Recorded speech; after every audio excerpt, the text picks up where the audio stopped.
Fala, rapaziada. Tranquilidade com vocês? Ontem não deu para mim vir aqui, né? Falar com vocês. Dia corrido, complicado, não consegui acompanhar nada. Mas a gente tem bastante assunto para segunda-feira, né? Bastante polêmica e bastante coisas, né? Para se comentar, para se falar. Mas eu quero começar o vídeo aqui, né? Dando meus sentimentos à família da torcedora do Palmeiras. Essa que veio a óbito hoje devido a uma confusão entre torcida no Allianz Parque, né, no portão, se eu não me engano, no portão D, e ela veio a óbito por um caco de vidro, né, ter cortado a sua jugular, numa confusão entre torcedores, né. É difícil, complicado, porque eu como pai, como cidadão, como torcedor, cada vez que eu assisto essas cenas acontecerem, eu penso: o quanto vale a pena levar minha família para um estádio de futebol hoje? O quanto vale a pena tirar minhas duas meninas? Tenho duas filhas, tenho um filho mais velho, mas de um outro casamento, e ele não convive muito comigo. Porém, as duas meninas querem um dia conhecer o Allianz Parque. Mas como você vai levar o seu filho, né, para um estádio de futebol, onde você acha que ali você vai ter um momento de alegria, um momento de paz, e aí você não volta para casa com seu filho, ou com a sua filha, ou com seu irmão, seu primo, não importa. Eu que frequentei diversas vezes o Allianz Parque, na época era ainda Palestra Itália, já fui no Allianz, já conheci outros estádios, Morumbi, né, o estádio da Portuguesa, já fui no estádio no Brinco de Ouro, do Guarani, Campinas, e aí você para analisar o quanto vale a pena. Hoje, com a idade que eu tenho, eu acho que não tenho mais essa cabeça, essa loucura de fazer o que eu fazia antigamente. E lamentavelmente, né? Lamentavelmente a gente tem a perca de uma torcedora, independente do clube, do time, né? Ou um torcedor, quando é corintiano, quando é São Paulino, quando é palmeirense, quando é santista, flamenguista, não importa. A gente está falando aqui de vidas, né? E a gente tem que sempre preservar a vida. Mas fica aqui meus sentimentos à família, né? Infelizmente, talvez para esse pai, o futebol para ele acabou. E eu, como pai, se eu perco minha filha por causa de uma situação dessa, eu não quero mais nem saber, né? Eu viro as costas para o mundo do futebol. E assim a gente vai deixando de ter mais torcedores dentro do estádio, mais torcedores assistindo da TV, e quem ganha é a mídia, como sempre, né? Aquela que apoia, aquela que quer gritar, se espernear. Agora aparece um monte de defensores, etc e tal, mas ninguém bate de frente para a gente fazer uma lei rígida para quem comete esse crime, para quem vai aos estádios para cometer esse time, o banimento de torcidas organizadas. Olha o exemplo que é hoje na Inglaterra, né? E a gente não aprende nada, a gente está virando uma sociedade das pedras, né? A gente está regredindo no tempo. Essa é a realidade. Mas vamos às análises aí dos jogos de ontem, né? Eu dei umas olhadas hoje nos jogos do São Paulo contra o Bragantino. São Paulo jogou com o time reserva, né? Fez um bom jogo, né? Tivemos diversos lances polêmicos nos jogos do sábado, nos jogos de ontem, né? Mais uma vez o Botafogo venceu, mais líder do que nunca, coloca 10 pontos do segundo colocado. Se o Botafogo continuar fazendo tudo o que está fazendo, ele vai ser campeão aí, no mínimo, com 5 ou 6 rodadas de antecedência. Hoje o Botafogo está sobrando no campeonato e a gente tem que bater palma para esse Botafogo, para o que a sua administração faz, né? Todos deram o Botafogo como cavalo paraguaio e ele está mostrando que não é esse cavalo paraguaio. Claro, o campeonato ainda tem muitos jogos pela frente. A gente lembra em 2009, eu como torcedor do Palmeiras, eu lembro quando a gente liderou o campeonato por várias rodadas e perdemos ali no final para o Flamengo, nessa ocasião. Tivemos o Inter, São Paulo, passando por essa situação também. Mas foram poucas as vezes, né? E o Botafogo caminha a passos largos dos outros times, como Grêmio, Palmeiras, São Paulo, Santos, Corinthians. Né? Santos e Corinthians estão brigando ali pela parte de baixo. O São Paulo deu uma recuperada no campeonato. O Palmeiras deu uma oscilada nos últimos jogos. Né? O Palmeiras vem aí de 6 jogos, onde ele tem uma vitória. Essa vitória pela Libertadores. Né? E o restante foi 2 derrotas 3 e 2 empates. Né? 3 empates no caso, né? E fica difícil, né, pro Palmeiras. Para mim, na minha opinião, o Palmeiras já jogou a toalha, vai correr atrás agora da Libertadores, da Copa do Brasil, né? Um jogo importantíssimo que vai ter agora na quinta-feira. Vai depender muito da disposição desse time. O que ele vai mostrar em campo, não vem mostrando bom futebol. Alguns jogadores abaixo, já falei no vídeo anterior. E a gente vê um São Paulo em crescente, né? São Paulo, o Dorival conseguiu acertar esse time. Ontem o São Paulo colocou alguns moleques para jogar, que jogaram muito bem. Aí teve a estreia do Pato. O São Paulo conseguiu segurar um empate contra um Red Bull Bragantino muito forte na sua casa. Red Bull esse que meteu 4-0 em cima do Flamengo, né? Foi 4-1, alguma coisa assim, mas meteu uma goleada em cima do Flamengo, que é um time muito forte, muito consistente, né? E que consegue aí, né, um bom resultado fora de casa. E encosta ali, se na próxima rodada o Palmeiras perder, Flamengo perder e o São Paulo vencer, ele já passa os dois, Fluminense também, né, que também vem ali agora melhorando no campeonato. Então tá um campeonato ali, para a segunda colocação ali tá muito disputado, mas para primeiro, se alguém acha aí que tem diferenças, se tem algumas condições para outros clubes, outros times hoje no Campeonato Brasileiro alcançar o Botafogo, me fala. Vocês acham que o Botafogo vai dar uma queda de campeonato?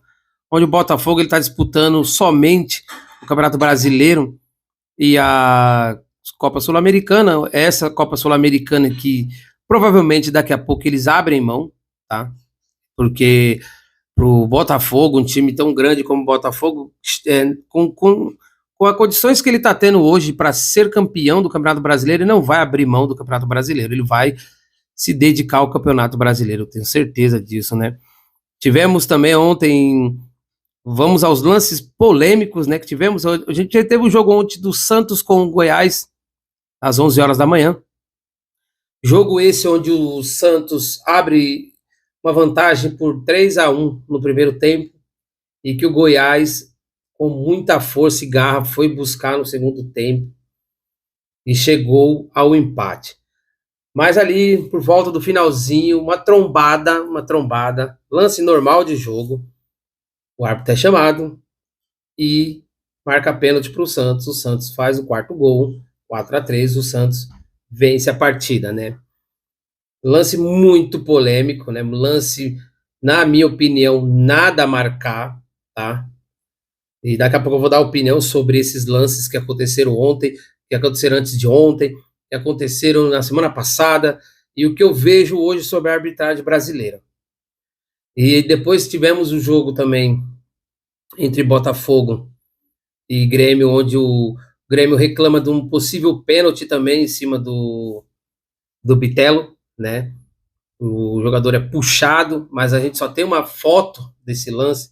Mas eu estava vendo o lance, sim, na minha opinião, pênalti não marcado para o Grêmio. Talvez não mudaria o jogo, porém, poderia mudar. Não foi dado esse pênalti, o VAR nem chamou, então é difícil. E no sábado tivemos o lance também sobre o... Eu não comentei no jogo passado, né? Quando eu fiz o vídeo do Palmeiras e Flamengo. E naquela ocasião tivemos 2 lances muito polêmicos, né? Muito polêmicos. Eu postei aí no Reels aí, depois vocês dão uma olhada aí, Por que que hoje a retentora dos direitos de imagem, ela não tem mais aquela tecnologia? Ela mandou junto com aquele foguete para a Lua e ficou por lá essa tecnologia. Antigamente se traçava uma linha, se fazia um desenho, se colocava uma computação gráfica perfeita para anular esse gol, esse impedimento, né? E hoje a gente não tem mais. É estranho. Hoje que precisamos mais da tecnologia, não temos. Depois vocês vão lá, dar uma olhada nos meus reels aí, eu postei também, desculpa. Infelizmente, cara, um pênalti não marcado em cima do Everton Ribeiro, na minha opinião, tá? Mesmo sendo palmeirense, eu teria marcado aquele pênalti pro Flamengo. O jogador, o Richard Rios, ele posiciona o braço nas costas do jogador do Flamengo, empurrando. Ah, mas o contato não foi suficiente, mas o ano retrasado foi se marcado um pênalti em cima do Luan, da mesma forma a favor do Palmeiras, né? E agora, nesse final de semana, não tivemos a marcação. E depois o lance de impedimento do Palmeiras, onde a TV ali mostra todo traçado, e põe para lá e põe para cá, e aí você fala para mim que a linha ficou milímetros impedido. Não existe, cara. O pé estava na mesma linha. Porém, né, a gente sabe como funciona, a gente sabe como é o futebol, a gente sabe como essas manipulações, infelizmente, acontecem, né, o famoso sistema. Só que o que eu acho mais interessante, que há 2 semanas, há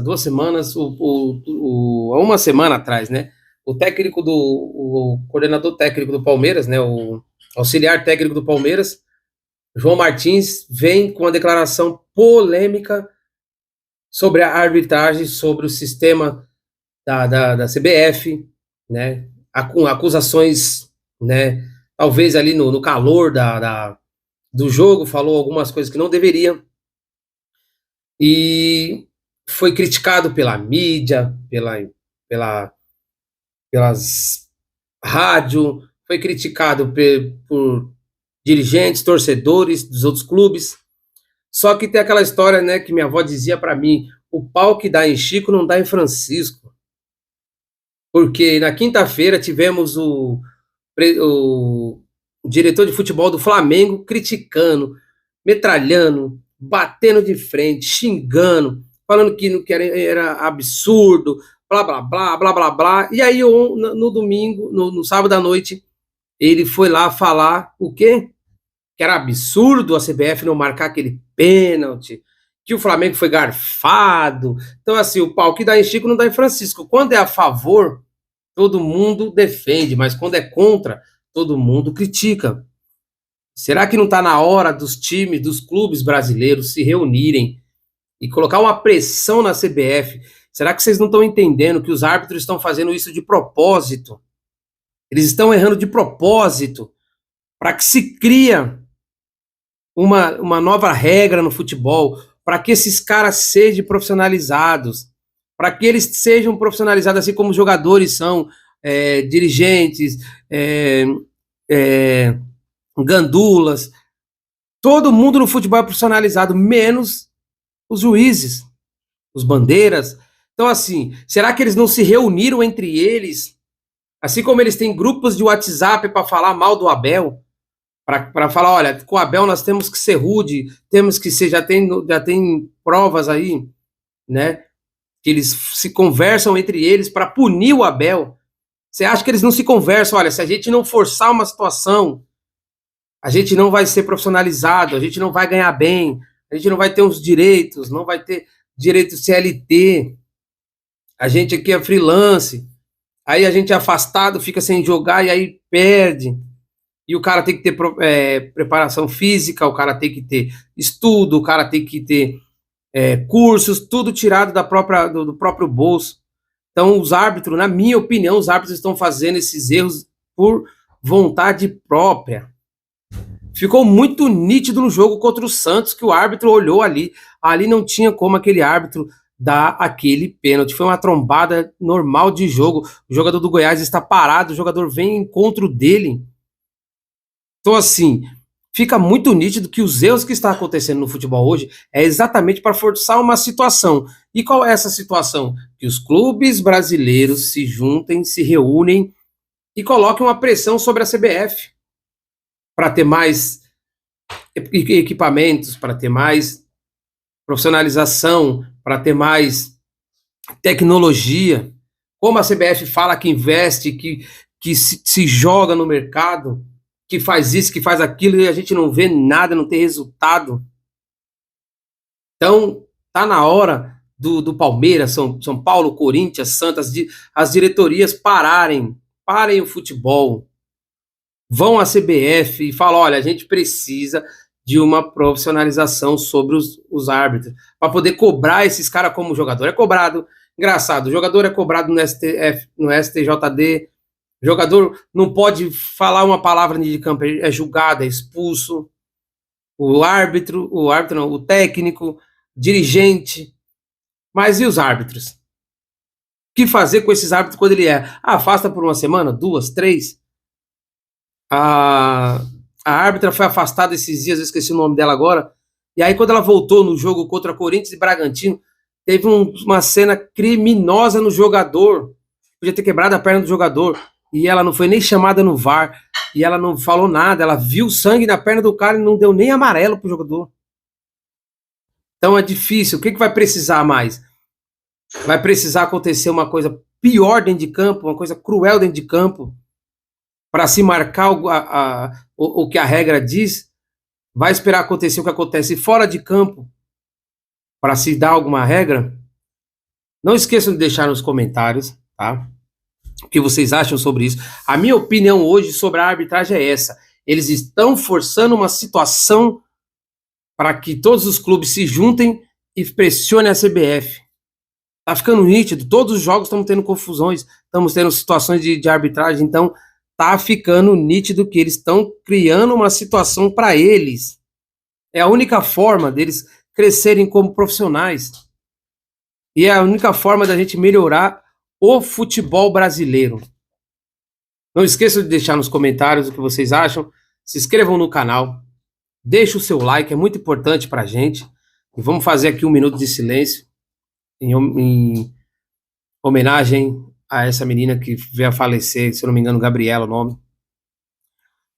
Vamos fazer aqui um minuto de silêncio.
Deixe seu like.